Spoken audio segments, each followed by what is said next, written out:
క్రీస్తు శ్రమలు అంటే ఆయన ఊరికే శ్రమలు పొందలా. గమనించండి, ఆయన దేవుడు. బాగా గమనించండి, ఆయన దేవుడు. ఆయన దేవుడుగా ఈ భూమి మీదకి వచ్చాడు. ఆయన దేవుడుగానే ఉన్నాడు. ఆయన దైవం రూపంలోనే ఉన్నాడు. ఆయన దైవునిగానే ఉన్నాడు. అయితే మానవుని పోలికగా ఏడ జన్మించాడు. అర్థమవుతుందా మీకు? దేవుడే ఆయన, మహాకాశంలో ఆసీనుడైనటువంటి దేవుడే. కానీ దైవము ఇప్పుడు ఎక్కడికి వచ్చిందంటే భూమి మీదకి వచ్చింది. ఎలా వచ్చింది? మానవుని రూపంలోకి వచ్చింది. దేవుడుగా ఉన్న వ్యక్తి మనిషిగా మారి తన్ను తాను రిక్తునిగా చేసుకొని భూమి మీదకి వచ్చి భూమి మీద మానవుడుగా జీవించాడు. దేవుడు భూమి మీదకి ఎందుకు రావాల్సి వచ్చింది? క్రీస్తు శ్రమలు ఎందుకు పడాల్సి వచ్చింది అనేది మన ప్రశ్న. ప్రియులారా గమనించండి, దేవుడికి మనిషికి మధ్య ఉన్న సంబంధము గతంలో మనం చెప్పుకున్నాం. ఏమిటి? దేవుడికి మనిషికి మధ్య ఉన్న సంబంధము, దేవుడు మనిషిని తన స్వహస్తాలతో నిర్మించుకున్నాడు. దేవుడు తన స్వహస్తాలతో మానవుని నిర్మించుకున్నాడు. కనుక దేవునికి ఆయన అంటే అంత ప్రేమ. మీరు గమనించండి, చిన్నపిల్లలు బుడ్డీలాట ఆడుకుంటూ ఉంటారు, మట్టి బొమ్మలు తయారు చేసుకుంటూ ఉంటారు. చేసుకొని మనం పోయి కదిలిచ్చామనుకోండి, విరుగు కొట్టామనుకోండి, వాడికి ఎక్కడలేని కోపం వస్తుంది, ఎక్కడలేని వేదన వస్తుంది, ఏడుస్తాడు, కన్నీరు కారుస్తాడు, కింద పడి దొర్లాడతాడు. ఎందుకని? అది తన స్వహస్తాలతో చేసుకున్నాడు కనుక. అదే ఇంకొక బొమ్మ మనం ఏదన్నా బొమ్మని ఇచ్చినట్టయితే దాన్ని పెద్దగా పట్టించుకోడు. కనుక ప్రియులారా గమనించండి, తన స్వహస్తాలతో ఏదైతే తయారు చేసుకున్నాడో అది విరిగిపోతే, అది నలిగిపోతే, అది పతనమైపోతే చూడలేక ఆ మనిషిని ఏం చేయాలనుకున్నాడు? స్వయంగా తానే బాగు చేయాలనుకున్నాడు. కుమ్మరి జిగిటి మన్నును ఎలాగైతే తీసుకొని మళ్ళా కుండని తనకిష్టమైన పాత్రగా చేయాలనుకున్నాడు, అలాగా ఇప్పుడు దేవుడు మనిషిని తయారు చేశాడు. తయారు చేస్తే ఈ మనిషి ఏమయ్యాడంటే తనకిష్టమైనటువంటి పాత్రగా జీవించమని చెప్తే అది ఎంత మాత్రం కూడా ఇష్టం లేకుండా తన ఇష్టానుసారంగా అది ఏం చేస్తుంది? మారిపోయింది. అది కల్ముషమైన కొండగా మారిపోయింది, విషంతో కూడినటువంటి కొండగా మారిపోయింది, భయంకరమైనటువంటి కొండగా మారిపోయింది. అంతేకాదు కానీ ఓటి కొండగా మారిపోయింది. ఏ ఓటి కొండ? ఎప్పుడు మరణం వస్తుందో తెలీదు. ఏ కొండది? ఎప్పుడు పగిలిపోతుందో తెలీదు, ఎప్పుడు పుట్టుక్కమంటుందో తెలీదు. అలా కాదు, నిన్ను మంచి పాత్రగా చేయాలనుకున్నాడు. నిన్ను ఏ పాత్రగా చేయాలనుకున్నాడంటే అక్షయ పాత్రగా చేయాలనుకున్నాడు. హల్లెలూయా!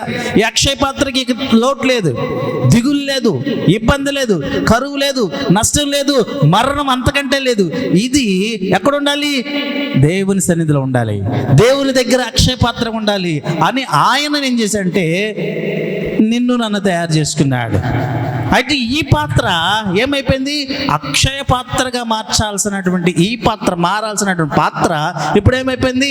భయంకరమైనటువంటి విషప కొండగా మారిపోయింది. భయంకరమైనటువంటి శాపగ్రస్తమైనటువంటి మరణాన్ని తెచ్చుకుంది. ఎప్పుడు కాలం చేస్తుందో తెలియదు, ఎప్పుడు మరణిస్తుందో తెలియదు, ఎప్పుడు అంతమైపోతుందో తెలియదు. అందుకంటాడు గాలి వంటిది, ధూళి వంటిది, అంతేకాదు కానీ గడ్డి పువ్వు వంటిది, ఎప్పుడు ఏమైపోతుందో తెలీదు. అందుకే దేవుడు ఏం చేశాడంటే ఇలా ఉండకూడదు, ఈ పాత్ర నాకు ఇష్టమైన పాత్రగా చేసుకుంటా అని చెప్పి ఆయన మహాకాశం నుంచి ఆయన సింహాసనం వదిలిపెట్టి దిగి వడివడిగా భూమి మీదకి వచ్చేసాడు. వచ్చి మానవుడిగా ఆయన అవతారం ఎత్తాడు. ఎలాగా? ఎందుకని మానవుడిగా అవతారం ఎత్తాల్సి వచ్చింది? ఎందుకు చెప్పండి? ఎందుకు మానవుడిగా అవతారం ఎత్తాల్సి వచ్చింది? ప్రియులరా గమనించండి, మానవుడిగా ఎందుకు? ప్రియులరా, చీమలన్నీ ఒక లైన్లో వెళ్తుంటే మనం పోయి అడ్డం పెట్టి ఇటు కాదు అటు వెళ్ళు అంటే వెళ్తాయా? ఏమన్నా ఒక్క చీమ కూడా మన మాట ఏందో అవసరమైన మనల్ని కొట్టడానికి ప్రయత్నం చేస్తుంది. ఎవరు నువ్వు నాకు అడ్డొచ్చావు, రండి అటాక్ చేద్దాం అన్నట్టు ఉంటాయి. అవునా కదా? మన మాట దానికి అర్థం కాదు, దాని మాట మనకు అర్థం కాదు. చీమలకి ఎన్నిసార్లు చెప్పినా అర్థం కాదు. అవి అదేదైతే రూట్లో ఉన్నాయో అదే రూట్లోకి వెళ్తుంటాయి. అలాగే ఇక్కడ కూడా ఏం జరిగిందంటే దేవుడికి మనం చెప్పేది, దేవుడు చెప్పేది మనకు అర్థం కావట్లా. మీకు అర్థమవుతుందా? దేవుడు చెప్పేది మనకు అర్థం కావట్లా. పైపిచ్చు దేవుడు మాట్లాడితే మనం వినలేము. అర్థమవుతుందా? దేవుడు మాట్లాడితే మనం వినలేం, దూతలు మాట్లాడినా మనం వినలేం. ఒకరోజు మోషే కొండ మీదకి వెళ్ళాడు. కొండ మీదకి వెళ్తే అక్కడ ఉన్నటువంటి వారంతా కూడా దేవుని స్వరాన్ని వినటానికి భయపడి చెవులు, కాళ్ళు, చేతులు మొత్తం మొహంతో సహా అన్ని కప్పేసుకున్నారట. ఎవరు మాట్లాడితే దేవుని దూత మాట్లాడినప్పుడు అప్పుడు అంటారు వాళ్ళు, మోషే ఆ పైనున్న స్వరము మేము వినలేము, అదేదో నీవే తిప్పలబడి ఆ మాట నువ్వే ఇని మాకు చేరయ్యా, మేము దేవుని మాటను వినలేము అంటారు. అప్పుడు మోషే కొండ మీదకి వెళ్ళి దేవుని మాటలు శ్రద్ధగా విని వచ్చి వీళ్ళతో చెప్తూ ఉండేవాడు. ప్రియులను గమనించండి. కాబట్టి దేవుని మాటను మనము వినలేం. మానవుడిగా దేవుని స్వరాన్ని మనం వినలేం, తట్టుకోలేం. మనం అనేక మంది ప్రవక్తలు నేలను ఖర్చుకొని వినేవారట దేవుని స్వరాన్ని. కనుక మనము ఆ స్వరాన్ని వినలేం కాబట్టి, ఆ స్వరాన్ని గ్రహించలేం కాబట్టి ఇప్పుడు ఏం చేస్తున్నాడు దేవుడు? లాభం లేదు, నా ప్రవక్తలను పంపించా, నా పిల్లలను పంపించా, అయినా వీళ్ళకి అర్థం కావట్లా, ఇక నేనే వెళ్తా, నేనే వెళ్ళి వీళ్ళతో ముచ్చటిస్తాను, వీళ్ళతో మాట్లాడతాను, వీళ్ళని నా రూట్లోకి తెచ్చుకుంటా, వీళ్ళని ఒక మంచి పాత్రగా తీసుకుంటా, ఆ పాత్రను నేను తీసుకొని దాన్ని ఏం చేస్తాను, ఓ మంచి అక్షయ పాత్రగా మార్చుకుంటాను అనుకున్నాడు. అనుకొని వచ్చాడు భూమి మీదకి. ఇప్పుడు చూడండి ప్రియులారా, గమనించండి. మరి చీమగా పోయి మాట్లాడితే ఆ చీమకు అర్థమవుతుంది, అవునా కదా? చీమగా పోయి మాట్లాడితేనే ఆ చీమకు అర్థమవుతుంది, మనిషిగా పోయి మాట్లాడితే అర్థం కాదు. అలాగే దేవుడు కూడా దేవుడిలాగా ఉండి మనవుడితో మాట్లాడితే అర్థం కావట్లా. అర్థం కాక ఏం చేస్తున్నాడంటే చెట్టుకు మొక్కుతున్నాడు, పుట్టకు మొక్కుతున్నాడు, రాయికి మొక్కుతున్నాడు, చూసిన దాని ప్రతిదానికి మొక్కుతున్నాడు. ఈడే దేవుడు అనుకుంటున్నాడు. లేదో నేను అనేవాడిని ఒకడున్నాను, నేను ఒకడున్నా, ఆ విషయం నువ్వు మర్చిపోయావు. కాబట్టి ఇదిగో నేను వస్తున్నా, ఇక నుంచి నీకు దేవుడు నేనే. హల్లెలూయా. నన్ను నేను ప్రజెంట్ చేసుకుంటున్నా, ఇక నుంచి నేనే నీ దేవుణ్ణి. ఇప్పటివరకు ఏదేదో చేసావు, ఏమేమో చేసావు, లేదు, ఇక నుంచి నీ రక్షకుడు నేను, నిన్ను పుట్టించిన వాడిని నేను, నిన్ను తయారు చేసిన వాడిని నేను, నీకు జీవాన్ని ఇచ్చిన వాడిని నేను, నీ పాపాన్ని నీ శాపాన్ని తీసేది కూడా నేనే అని భూమి మీదకి వచ్చి తన రక్తాన్ని చిందించి ఈ భూమి మీద మన అతిక్రమం తన మీద వేసుకున్నాడు, మన పాపపు క్రియలను తన మీద వేసుకున్నాడు, మన పాపపు తలంపులను తన మీద వేసుకున్నాడు. ఇవన్నీ తన మీద భారం వేసుకొని ఆయన ఏం చేశాడంట, నల్లగ కొట్టబడ్డాడంట. భయంకరంగా నల్లగ కొట్టబడ్డాడు, భయంకరమైన వేదన చెందాడు. ఎంత వేదన చెందాడంటే చెమట రక్తపు బిందువుగా మారేంత భయంకరమైనటువంటి వేదన అది. ఎంత మానసిక వేదన పొందాడో. చెమట రక్తంగా మారడం ఏమిటి ఆలోచించండి. ఎంత దారుణమైనటువంటి విషయం కదా.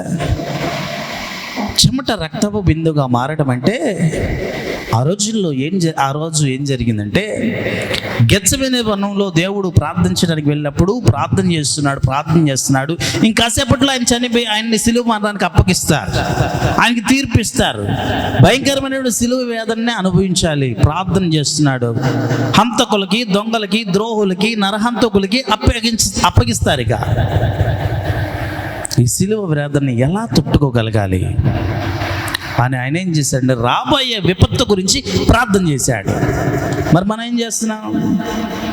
రాబోయే విపత్తు గురించి ఏ రోజైనా మనం ప్రార్థన చేస్తున్నావా? మన భవిష్యత్తు గురించి, మన యొక్క పిల్లల గురించి, పిల్లల భవిష్యత్తు గురించి, మన భవిష్యత్తు గురించి, కుటుంబం గురించి, వచ్చేటువంటి విపత్కరమైనటువంటి ఆ పరిస్థితుల్ని మనం తట్టుకోవడానికి, అయ్యా ఈ పరిస్థితులు మా దగ్గరికి రాకుండా క్షేమంగా ఉండేలాగా నీ కృపను మా ఇళ్ళ వ్యక్తపరచని మనం ఎప్పుడే ప్రార్థన చేస్తున్నాం. మా ప్రార్థన కలిగి ఉండాలి. అందుకంటే మీరు శోధనలో ప్రవేశించకుండా మెలకువగా ఉండి ప్రార్థన చేయండి, ప్రార్థన చేయండి, ప్రార్థన చేయండి. యేసయ్య అదే చేశాడు. ప్రార్థన యేసయ్యకి తెప్పలేదు. మరణము యేసయ్యకి తెప్పలేదు. శ్రమలు యేసయ్యకి తెప్పలేదు. అన్నీ మరి నువ్వు నేనెంత ప్రార్థన కలిగి ఉండాలి. శోధనలో ప్రవేశించకుండా శోధకుడు వస్తాడు మన మీదకి.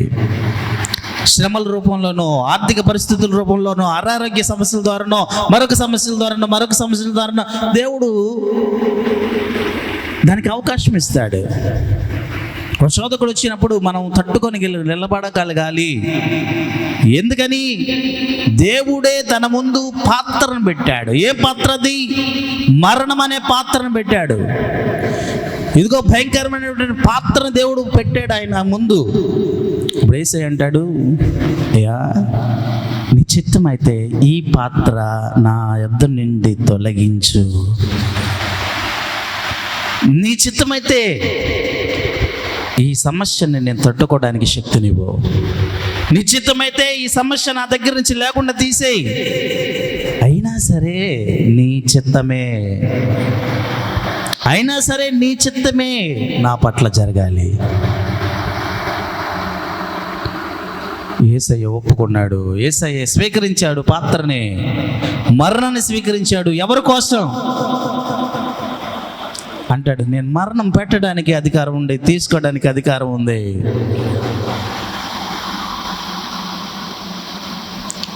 ఎందుకు మరణం పెడుతున్నాడు? నీ కోసం, నా కోసం, మన కోసం ఆయన మరణం పెట్టాడు.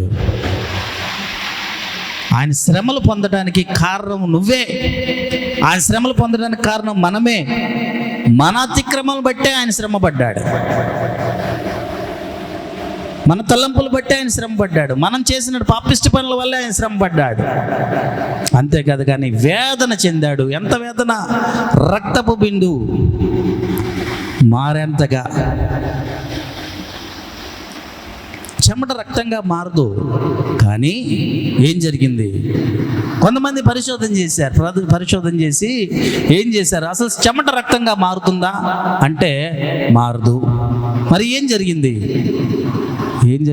తలలో ఉన్నటువంటి నరాలు, ఈ స్వేదరంధ్రాల దగ్గర ఉన్నటువంటి నరాలు చిట్లిపోయినాయి అంట. ఆయనకి చిట్లిపోయి ఈ రంధ్రాల్లో నుంచి ఏమొచ్చింది? రక్తం వచ్చింది. ఆ రక్తపు బిందులు నేల మీద పడ్డాయంట. నరాలు చిట్లిపోయేంతగా ఆయన ఏం చేశాడు? వేదన చెందాడు, ప్రార్థించాడు. ప్రియులను గమనించండి, దేవుని సన్నిధిలో మనము ఆయన శ్రమ పొందినంతగా ఏం చేశాడు? మానవుడు ఆయన మీద నిందను మోపాడు, ఆయన మీద అవమానాన్ని మోపాడు, ఆయన మీద పాప భారాన్ని మోపాడు. ఇవన్నీ ఆయన స్వీకరించాడు. అప్పటికీ అడిగాడు, నీ చిత్తమైతే తొలగించు. కానీ దేవుని చిత్తం కాదు కదా. దేవుని చిత్తమైంది వీడు రక్షింపబడాలి, మారు మనసు పొందాలి, నిత్యరాజ్యంలో అక్షయ పాత్రగా ఉండాలి. అలా కాకుండా వాడి ఇష్టానుసారంగా ఉంటే ఉపయోగం లేదు. ప్రియులు గమనించండి, దేవుడు గెత్సెమనే తోటలో, అనగా యేసు ప్రభు గెత్సెమనే తోటలో ప్రార్థించాడు. దేనికోసము? నీ కోసము, నా కోసం. వేదన పొందాడు, నీ కోసం, నా కోసం. ఆ శక్తిని నాకు ఆ మనిషిని ఓ అందమైనటువంటి వ్యక్తిగా మారుస్తా. ఎలాగా? ఆ రోజు వచ్చి, బాబు గొడ్డలు తీసుకురా, ఈ చెట్టుని నరికేస్తాను అన్నాడే. అప్పుడు ఆ తోటమాలి వచ్చి అంటాడు, అయ్యా ఇంకొక అవకాశమే, అయ్యా ఇంకొక అవకాశమే.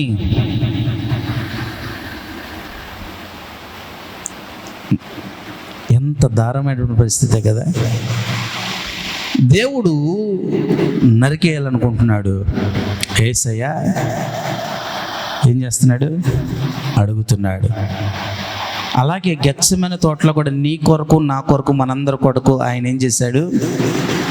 క్షమాపణ అడుగుతున్నాడు. క్షమించు ప్రభువా, నీ చిత్తమైతే ఈ సమస్య నా నుంచి తొలగిపోవాలి. లేదు, అయినా నీ చిత్తమే జరగాలి నా పట్ల. మన కొరకు ఆయన విజ్ఞాపన చేస్తున్నాడు. అంటే దేవుని చిత్తానికి ఇక్కడ ఏమవుతుంది? సరెండర్ అవుతున్నాడు ఆయన.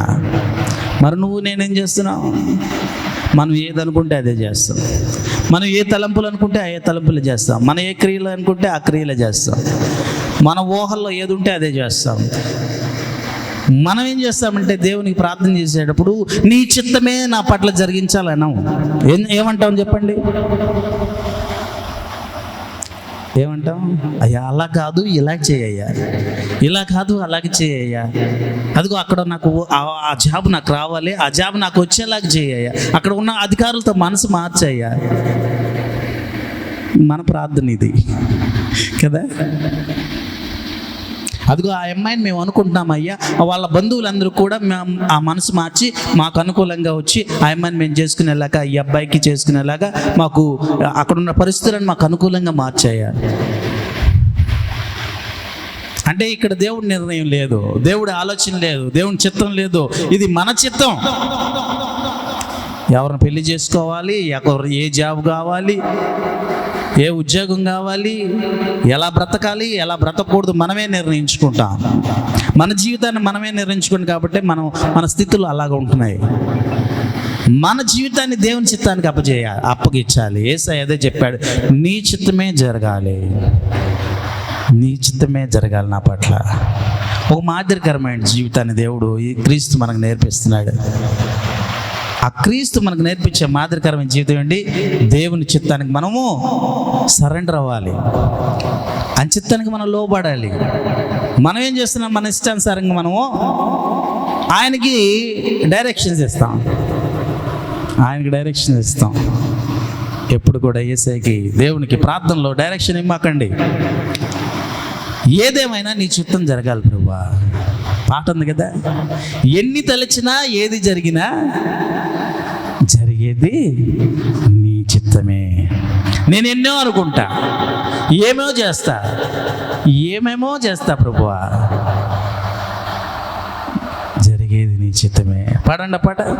ఎన్ని తలచినా ఏది అడిగినా జరిగేది నీ చిత్తమే ప్రభువా, జరిగేది నీ చిత్తమే.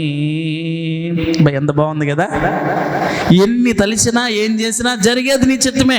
ఆ రోజు ఆ పడవని కడుక్కుంటా ఉన్నారు. పాపం రాత్రంతా అలసిపోయారు, సముద్రం అంతా తిరిగారు, ఏమేమో చేశారు. దేనికోసం? చేపల కోసం.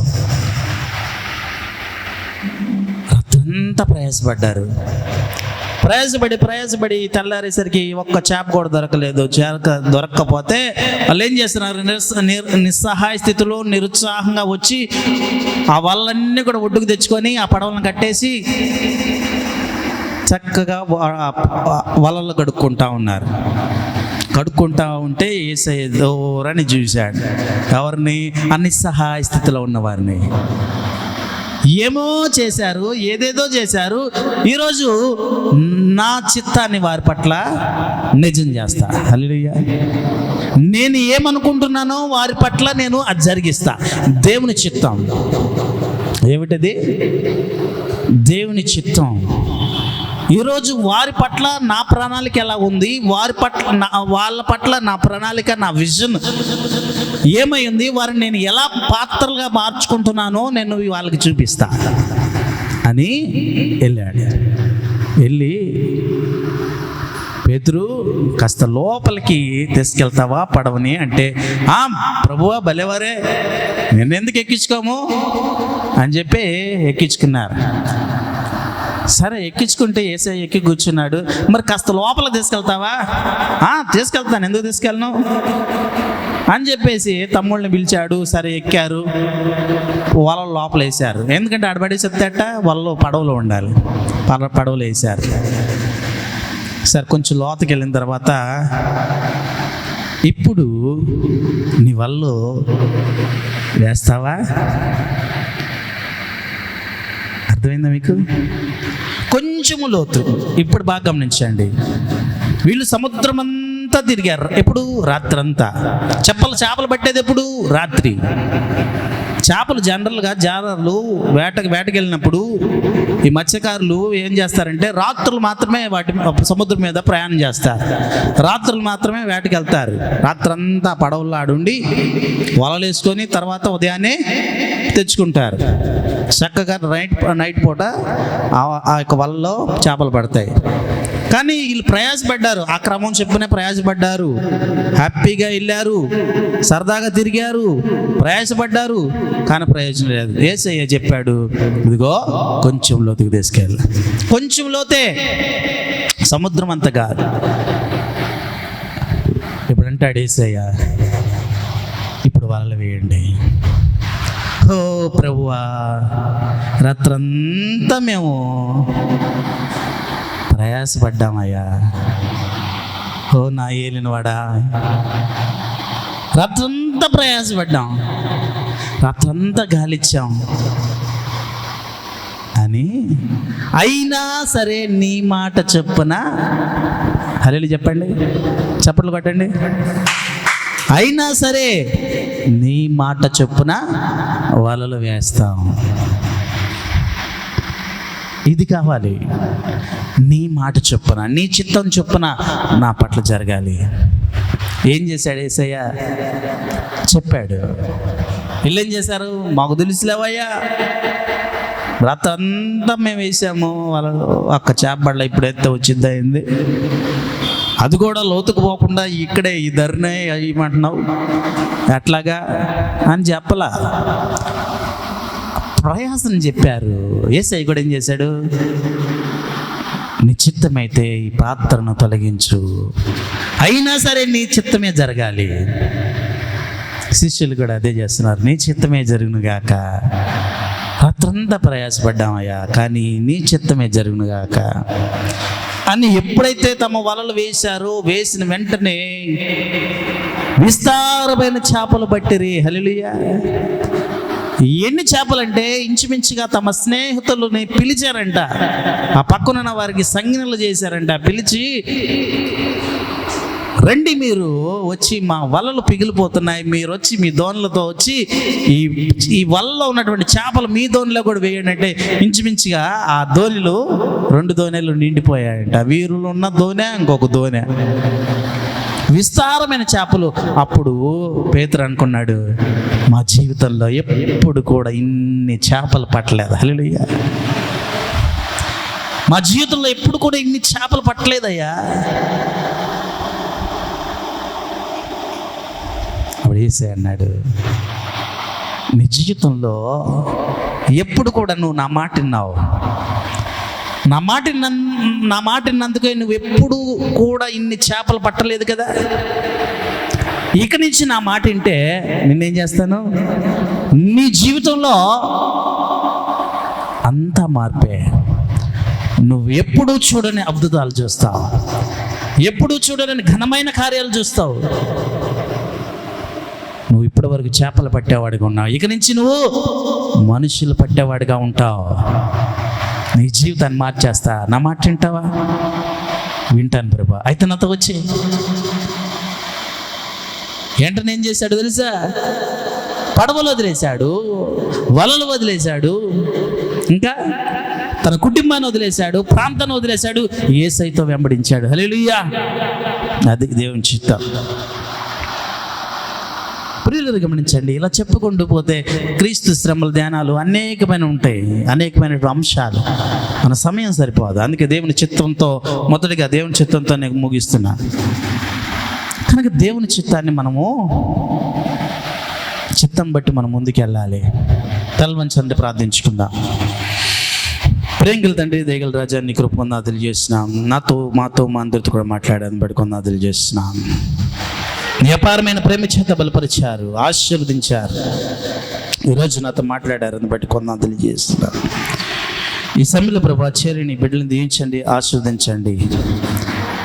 ప్రతి బిడ్డతో మీరు మాట్లాడారని బట్టి కొందాదులు చేస్తున్నాం. సిలువలో ఎలా శ్రమలు పొందారు, దేనికి శ్రమలు పొందారు, ఎందుకు శ్రమలు పొందారు, నా కోసం శ్రమలు పొందారు,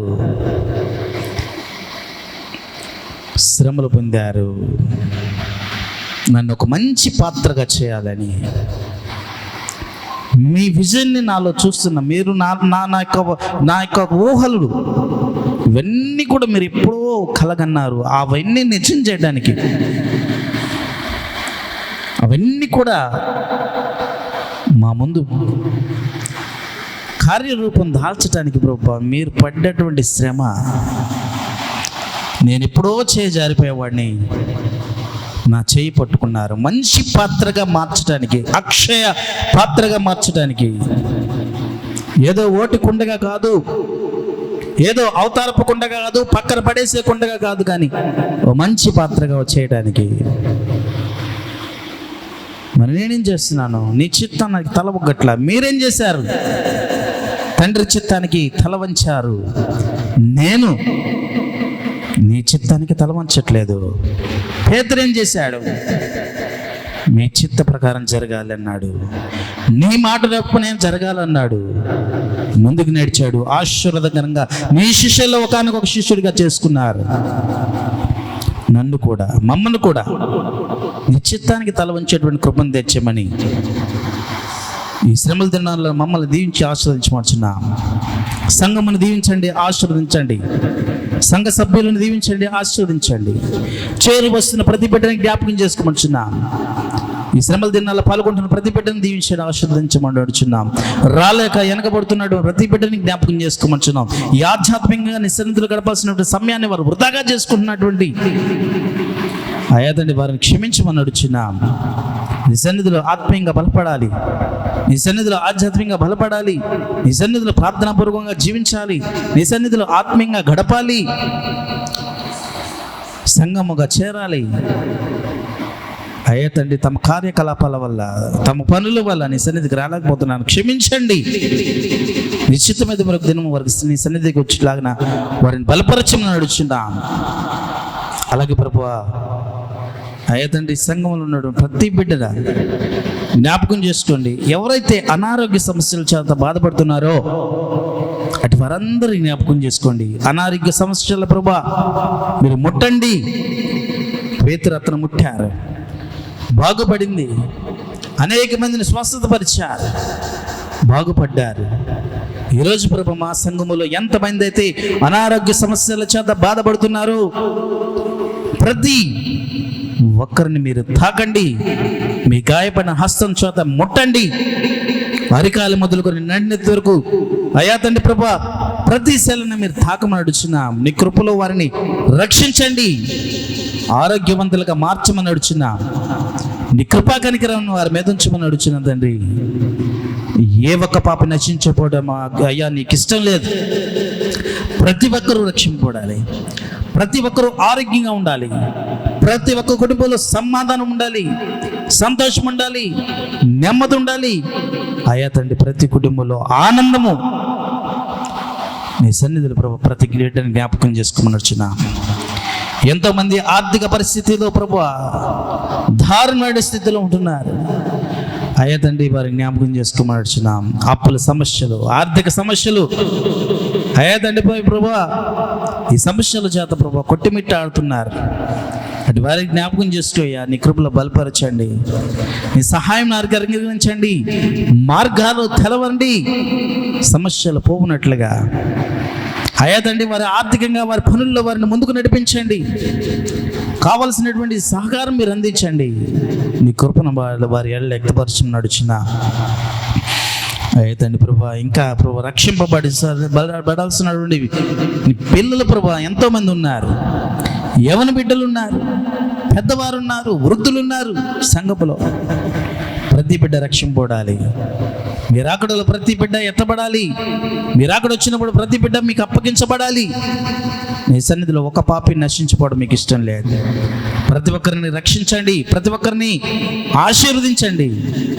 ఈ ప్రాంతమును దీవించండి, ప్రతి కుటుంబాన్ని దీవించండి, చేరి వచ్చిన ప్రతి బిడ్డని దీవించండి, ఆశీర్వదించండి.